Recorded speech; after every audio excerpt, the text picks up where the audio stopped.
श्री शिवाय नमस्तुभ्यम। हर हर महादेव, जय महाकाल। कैसे हैं आप सभी लोग? आप सभी लोगों को अक्षय तृतीया की बहुत बहुत शुभकामनाएं। और ये अक्षय तृतीया पर आप सभी को महादेव का आशीर्वाद मिले, यही मैं महादेव जी से प्रार्थना करता हूँ।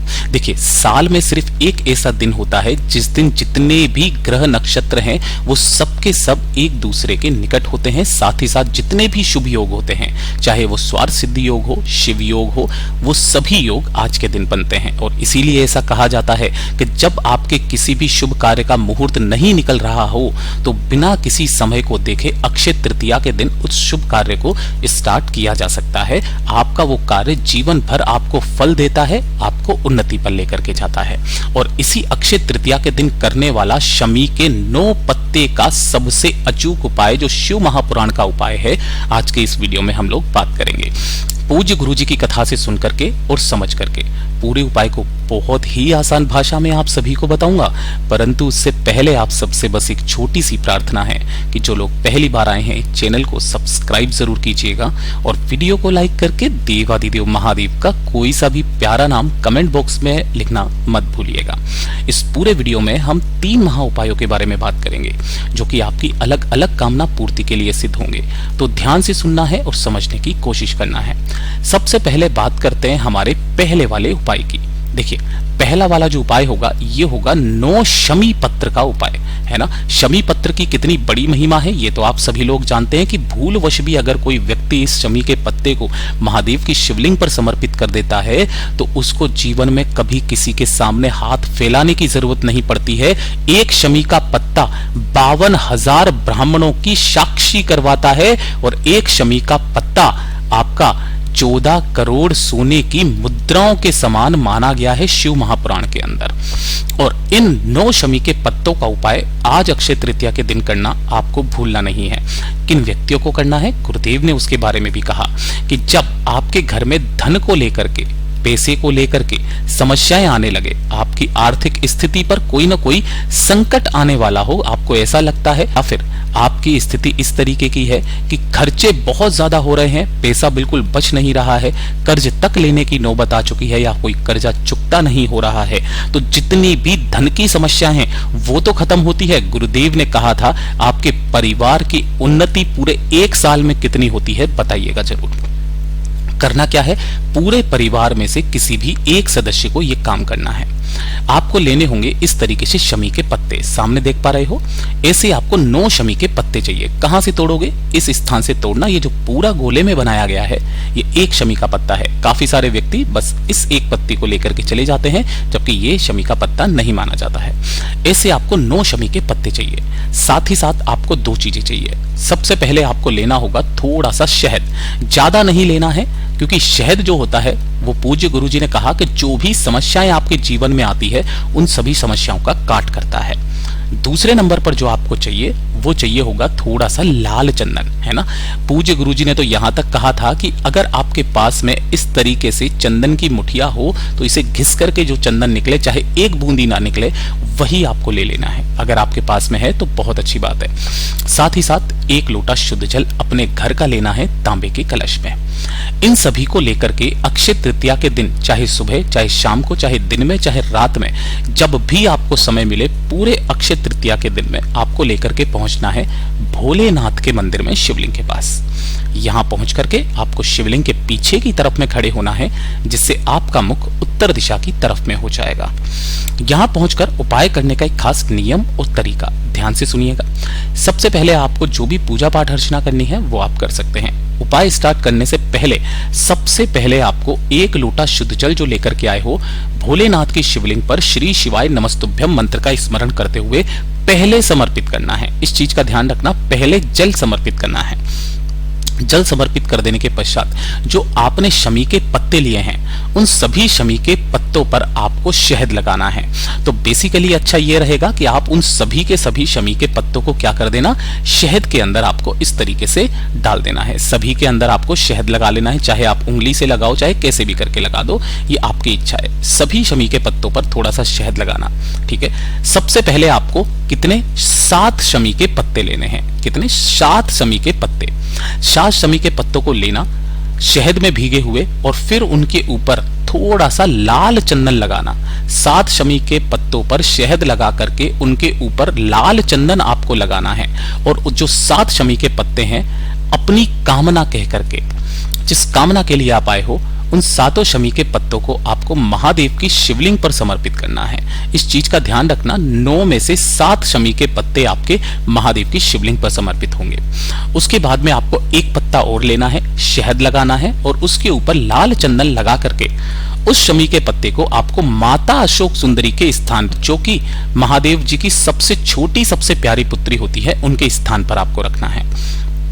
और जो तीसरा शमी का पत्ता है, जब आप जलाधारी पर जल चढ़ाते हो और नीचे गिरता है, तो नीचे जिस स्थान पर गिरता है ना, तीसरे नंबर पर जो लास्ट बचा हुआ है 9वां शमी का पत्ता, वो आपको यहां पर इस जमीन पर रखना है जहां पर यहां से जल नीचे गिरता है।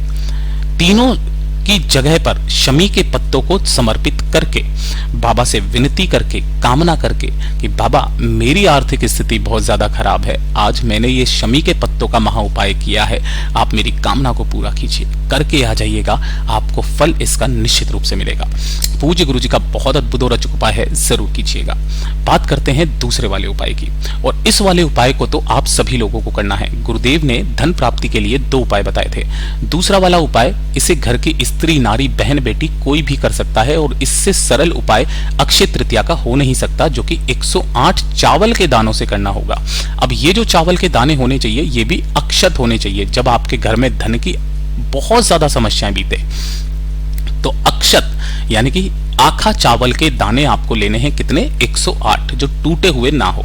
ठीक है, अपने दाहिने हाथ में इसे ले लेना। साथ ही साथ आपको 1 लोटा शुद्ध जल भी उसी समय पर ले लेना है, अपने घर का तांबे के कलश में। चाहे सुबह चाहे शाम को, किसी भी समय पर आप इस उपाय को कर सकते हैं। इन दोनों को लेकर के आपको अपने घर से जब आप बाहर निकलेंगे, तो आपके घर का जो मुख्य दरवाजा है ना, उस मुख्य दरवाजे के बाहर आकर के दरवाजे को खोल करके, आपका ये दरवाजा खुला हुआ रहना चाहिए, इस चीज का ध्यान रखना, बंद नहीं होना चाहिए। अपने दाहिने हाथ में उन सभी 8 चावल के दानों को लेना, उसकी मुट्ठी बांधना। मुट्ठी बांध करके आपको इस दरवाजे के ऊपर से घड़ी की सुई की दिशा में, है ना, इसे 7 बार घुमाना है। कितनी बार घुमाना है? 7 बार आपको घड़ी की सुई की दिशा में घुमाना है, इस चीज का ध्यान रखना।